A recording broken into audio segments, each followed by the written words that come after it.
5 दिसंबर 1971 लाहौर के आसमान पर हिंदुस्तानी पायलट धीरेन्द्र जाफा का विमान नियंत्रण से बाहर होता चला गया। अपने विमान को नीचे गिरता देख उन्होंने सीट इजेक्शन का बटन दबाया, जिसने उन्हें तुरंत हवा में फेंक दिया और वो पैराशूट के जरिए हवा में नीचे उतरने लगे। जैसे ही वो नीचे गिरे, अल्लाहू अकबर के नारे लगाते हुए गांव वालों की भीड़ उनकी तरफ दौड़ी। लोगों ने उन्हें देखते ही उनके कपड़े फाड़ने शुरू कर दिए। किसी ने उनकी घड़ी पर हाथ साफ किया तो किसी ने उनके सिगरेट लाइटर पर झपटा मारा। उनके जूते, दस्ताने, मफलर और कुछ रुपए भी गायब कर दिए। तभी उन्होंने देखा कि कुछ पाकिस्तानी सैनिक उन्हें भीड़ से बचाने की कोशिश कर रहे हैं। इतने में एक पाकिस्तानी अफसर ने उनसे पूछा, क्या तुम्हारे पास कोई हथियार है? मेरे पास रिवॉल्वर था, जो शायद भीड़ ने उठा ली, तो अब वो भी मेरे पास नहीं है। क्या तुम जख्मी हो गए हो? लगता है रीढ़ की हड्डी चली गई है। मैं अपने शरीर का कोई हिस्सा नहीं हिला सकता। पाकिस्तानी अफसर ने सैनिकों को कुछ आदेश दिए और जाफा को उन सैनिकों ने उठाकर एक टेंट में पहुंचाया। जाफा की कमर में प्लास्टर लगाया गया और उन्हें जेल की कोठरी में बंद कर दिया गया। रोज उनसे सवाल जवाब होते। जब उन्हें टॉयलेट जाना होता तो उनके मुंह पर कोई कपड़ा लगा दिया जाता ताकि वो इधर उधर ना देख सके। एक दिन उन्हें इसी बिल्डिंग के दूसरे कमरे में ले जाया गया। जैसे ही वो उस कमरे में पहुंचे, उन्हें कई सारी आवाजें सुनाई देने लगी। जैसे ही वो अंदर घुसे, अचानक से सारी आवाजें बंद हो गई और एक स्वर जोर से गूंजा, jet sir. Flight lieutenant Dilip Paru लेकर उन्हें गले लगाने के लिए तेजी से आगे बढ़े। वहां पर 10 युद्धबंदी पायलट मौजूद थे। इतने दिनों बाद एक भारतीय चेहरा देख जाफा की आंखों से आंसू बह निकले। इस कमरे में 10 और भारतीयों को बंधक बनाकर रखा गया था। इन बंधकों में शामिल थे विंग कमांडर बनी कोहेलहो, फ्लाइट लेफ्टिनेंट पारू लेकर, मलिंदर सिंह ग्रेवाल, कुरुविल्ला और हरीश सिंह, जो जाफा की तरह ही यहां फंस गए थे। जाफा को कमरे में भेजने के बाद युद्धबंदी कमरे के इंचार्ज स्क्वाड्रन लीडर उमान हनीफ ने मुस्कुराते हुए कमरे में प्रवेश किया।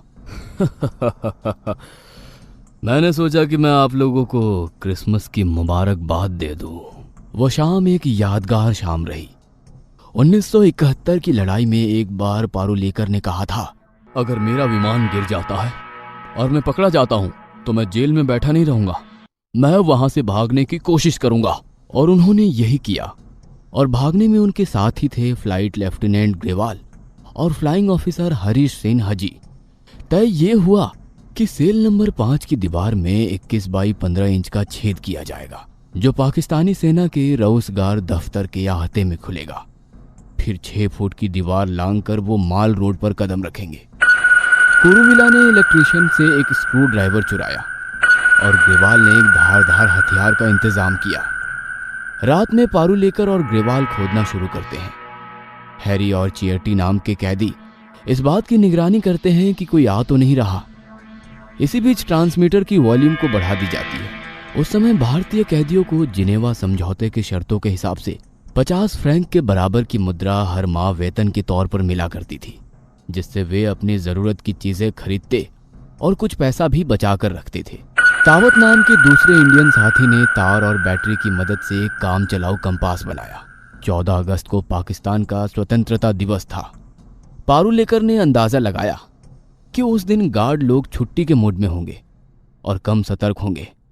12 अगस्त उन्हें बिजली कड़कने की आवाज सुनाई दी और 3 लोग छोटे से छेद से निकले और दीवार के पास इंतजार करने लगे। नजदीकी एक पहरेदार एक चारपाई पर बैठा हुआ था, लेकिन जब उन्होंने उसे ध्यान से देखा तो पाया कि उसने धूल से बचने के लिए सर पर कपड़ा डाल रखा था। कैदियों ने बाहरी दीवार से माल रोड की ओर देखा तो उन्हें सड़क पर काफी हलचल दिखाई दी। उसी समय रात का शो समाप्त हुआ था। तभी आंधी और बारिश एक साथ आनी शुरू हो गई। चौकीदार ने अपने मुंह से कंबल को हटाया और चारपाई समेत वायुसेना के रोजगार दफ्तर के अहाते की ओर दौड़ लगा दी। तीनों कैदियों ने बाहरी दीवार लांघ दी। तेज चलते हुए वो दाएं मुड़े और सिनेमा देखकर लौट रहे लोगों की भीड़ में शामिल हो गए। थोड़ी दूर चलने के बाद हरीश सिंह हाजी को एहसास हुआ कि वह पाकिस्तान की सबसे समझे जाने वाली जेल से बाहर आ गए हैं। वह जोर से चिल्लाए, आजादी! अभी नहीं। सबने तय किया कि वो अपने आप को ईसाई बताएंगे, क्योंकि उनमें से किसी को भी नमाज पढ़नी नहीं आती थी वह सभी ईसाई स्कूल में पढ़े थे और उन्होंने भारतीय वायुसेना में काम करते समय ईसाइयों को नजदीक से देखा था। दिलीप का नया नाम था फिलिप पीटर और ग्रेवाल का नया नाम था अली अमीर। भीड़ को चीरते हुए तेज कदमों से चलकर बस स्टैंड तक पहुंचे। वहां पर एक कंडक्टर चिल्ला रहा था, पेशावर पेशावर पेशावर जाना है क्या आपको? तीनों लोग बस में बैठ गए। सुबह के 6 बजते ही वे पेशावर पहुंच गए। वहां से उन्होंने जगरूड रोड जाने के लिए टांगा किया। टांगे से उतरने के बाद उन्होंने पैदल चलना शुरू कर दिया। फिर वह एक बस में बैठे। बस में तो जगह नहीं है, आप एक काम करो, आप तीनों बस की छत पर बैठ जाओ। जगरूड पहुंचकर उन्हें एक गेट दिखाई दिया। वहां एक बोर्ड लगा हुआ था। उस पर लिखा हुआ था, आप जनजातीय इलाके में घुस रहे हैं, कृपया रोड ना छोड़ें। फिर एक बस की छत पर चढ़कर वो लंडी कोतल पहुंच गए। अफगानिस्तान वहां से 5 किलोमीटर दूर था। वह एक चाय की दुकान पर पहुंचे। ग्रेवाल ने चाय पीते हुए बगल में बैठे हुए एक शख्स से पूछा, जी यहाँ से लंडी खाना कितनी दूर है? मुझे नहीं पता। जी टैक्सी से पहुंचने में वहां तक 25 रुपए लगेंगे। वे तीनों टैक्सी वाले की तरफ बढ़ ही रहे थे कि पीछे से एक आवाज आई, क्या आप लंडी खाना जाना चाहते हैं? जी हाँ। आप तीनों कहाँ से आए हैं? दिलीप और ग्रेवाल ने पहले से तैयार अपनी एक कहानी सुना दी। यहाँ आसपास लंडी खाना कोई जगह नहीं है, वो तो अंग्रेजों के जाने के साथ ही खत्म हो गई। शक हुआ कि वे बंगाली हैं जो अफगानिस्तान के रास्ते बांग्लादेश जाना चाहते हैं। क्या हम आपको बंगाली दिखते हैं? आपने कभी बंगाली देखे भी है? बहरहाल इस तहसीलदार के नौकर ने इनकी एक ना सुनी और उन्हें तहसीलदार के पास ले गया। नहीं, मैं आपकी बात से संतुष्ट नहीं हूँ, हमें आपको जेल में रखना होगा। देखिए, हम वायुसेना के प्रमुख स्क्वाड्रन लीडर उस्मान से बात करना चाहते हैं। उस्मान फोन पर आ गए। सर, आपने खबर सुनी ली होगी, हम तीनों लांडी कोतल में हैं, हमें तहसीलदार ने पकड़ रखा है। क्या आप अपने साथियों को भेज सकते हैं? तहसीलदार को फ़ोन दो। ये तीनों हमारे आदमी हैं, इन्हें बंद रखिए, हिफाजत से रखिए, लेकिन पीटिए नहीं। उधर रावलपिंडी जेल में हड़कंप मच गया। जाफा के रूम के पास फोन की घंटी सुनाई दी। फोन सुनते ही एकदम से हलचल मच गई। सातों युद्ध बंदियों को अलग कर अंधेरी कोठरियों में बंद कर दिया। ये सब जाफा का किया धरा है, इसको इस छेद के सामने डालो और गोली मार दो।